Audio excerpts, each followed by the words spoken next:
जब कोई भिखारी मतलब भीख मांगता है तो हम लोग उसको नॉर्मली कहते हैं कि जाके कुछ काम धंधा करो, क्या भीख भीख मांग रहे हो। तो इसमें मैं ये सोच रहा था कि 1-2 साल पहले एक रेस्टोरेंट स्टार्ट किया था, तो ऐसे ही एक भिखारी भीख मांगने आया था।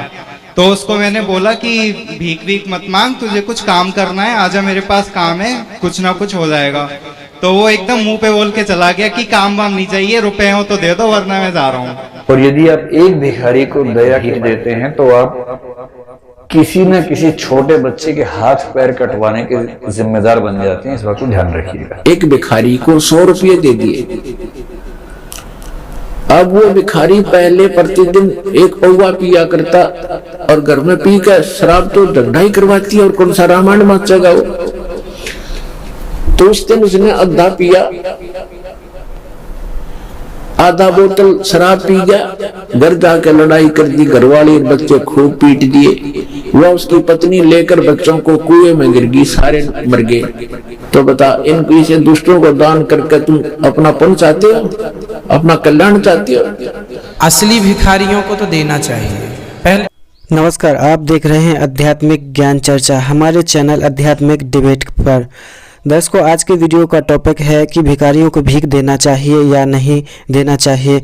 तो हम जानेंगे जगत गुरु तत्वदर्शी संत रामपाल जी महाराज जी के विचार और अनिरुद्ध आचार्य महाराज जी के विचार। साथ ही जानेंगे विकास दिव्य कीर्ति जी के भी विचार इस वीडियो में जानेंगे।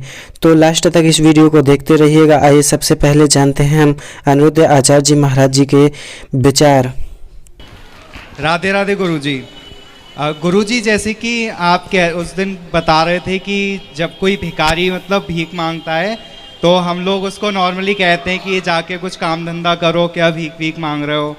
तो इसमें मैं ये सोच रहा था कि 1-2 साल पहले एक रेस्टोरेंट स्टार्ट किया था, तो ऐसे ही एक भिखारी भीख मांगने आया था। तो उसको मैंने बोला कि भीख भीख मत मांग, तुझे कुछ काम करना है, आजा मेरे पास काम है, कुछ ना कुछ हो जाएगा। तो वो एकदम मुंह पे बोल के चला गया कि काम वाम नहीं चाहिए, रुपए हो तो दे दो वरना मैं जा रहा हूँ। तो गुरुजी, मतलब हम लोग अगर ऐसे लोगों को देते हैं तो एक तरीके से हम उन्हें अपाहिज नहीं बना रहे हैं, और ज़्यादा वो और मोटिवेट होते हैं, भीख मांगे उनकी पीढ़ी दर पीढ़ी उसी काम में आगे बढ़ती रहती हैं। तो क्या हमें वो देना चाहिए उनको या नहीं देना? असली भिखारियों को तो देना चाहिए। पहले असली भिखारी कौन है ये देखो। आपके जितना देने पर आप मुट्ठी भर दें या किलो भर दें, 1 रुपया दें या 100 रुपया दें, जो आपके एक बार के देने में प्रसन्नता से ले ले, वो ओरिजिनल भिखारी है। उसको देने से आपका धन बढ़ेगा, क्योंकि वो केवल भिक्षा मांगकर भगवान का चिंतन करने वाला संतोषी आदमी है। तो वो भिखारी अच्छे होते हैं। अभी आपने सुने श्री अनिरुद्ध आचार्य जी महाराज जी के विचार। उन्होंने कहा है कि जी हाँ, भिखारियों को भीख देना चाहिए, इससे आपको पुण्य धर्म मिलेगा, बिगड़े हुए काम बनेंगे। तो आइए आप जानते हैं विकास दिव्य कीर्ति जी के विचार। उनका क्या कहना है, भिखारियों को भीख देना चाहिए या नहीं, आइए जानते हैं। भिखारी अगर आप उसे घर पे छापा मार देंगे ना तो 10, 20, 25 लाख रुपए तो मिल ही जाएंगे उसके पास। ऐसे कुछ केसेस आए भी हैं, इस बीच में आते रहते हैं बीच बीच में। ये मैं इसलिए कह रहा हूँ कि मैं भिखारियों के प्रति आपकी करुणा कम करना चाह रहा हूँ बेसिकली, इसलिए मैं आपसे कह रहा हूँ। और यदि आप एक भिखारी को दया की देते हैं तो आप किसी न किसी छोटे बच्चे के हाथ पैर कटवाने के जिम्मेदार बन जाते हैं। इस बात को ध्यान रखिएगा। किसी बच्चे के हाथ पैर कटे थे इसलिए भीख मांग रहा है, ऐसा नहीं है। क्योंकि हाथ पैर कटे होने पर ही भीख मिल पाती है, इसलिए बच्चों के हाथ पैर कटते हैं। इनमें रिलेशनशिप रिवर्स है, जो हम समझते हैं वो नहीं है रिलेशनशिप। इसलिए अगर किसी बच्चे के हाथ पैर कटे और आपने उसको भीख दी तो आपने एक बच्चे के लिए और व्यवस्था कर दी। अभी आपने सुने श्री विकास दिव्य कीर्ति जी के विचार। तो दर्शकों, आप खुद ही विचार कीजिए। आइए अब जानते हैं जगत गुरु तत्वदर्शी संत रामपाल जी महाराज जी के आध्यात्मिक विचार। अगर आप परोपकार करना चाहते हैं, आपके दिल में दया है प्राणियों के प्रति, तो मानव शरीरधारी प्राणी को मनुष्य जीवन प्राप्त करवा दे। बुरा वो भी नहीं है, जैसे एक पक्षी है, अपने घर पर दाने डाल दो, कुत्ता आता है रोटी डाल दो, अपने ही घर पर डालो, कहीं विशेष स्थानों पर मत भटको, ये व्यर्थ है। और अतिथि आता उसको भोजन करवा दो। कोई भी मांगने वाला आता उसको मत दो, उसको पैसा मत दो। कई भक्त कहते हैं ये तो फिर हमारे दिल में दया खत्म हो जाएगी यदि हम भिखारी को पैसा नहीं देंगे। परमात्मा कहते हैं दया का प्रयोग भी विधिवत करने से ही लाभ होगा, अन्यथा वो आपका भी भक्ति नाशक और दूसरे का भी हानिकारक, दूसरे को भी हानि कर देगा। जैसे एक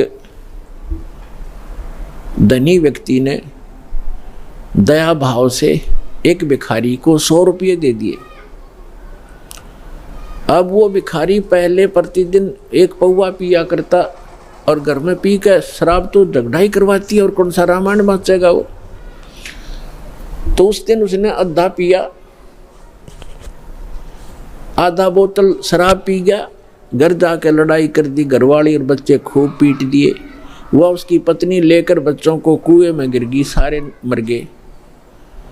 अब उसके दान करने वाले दयालु ने उस भिखारी का कुणबा गानी करवा दी।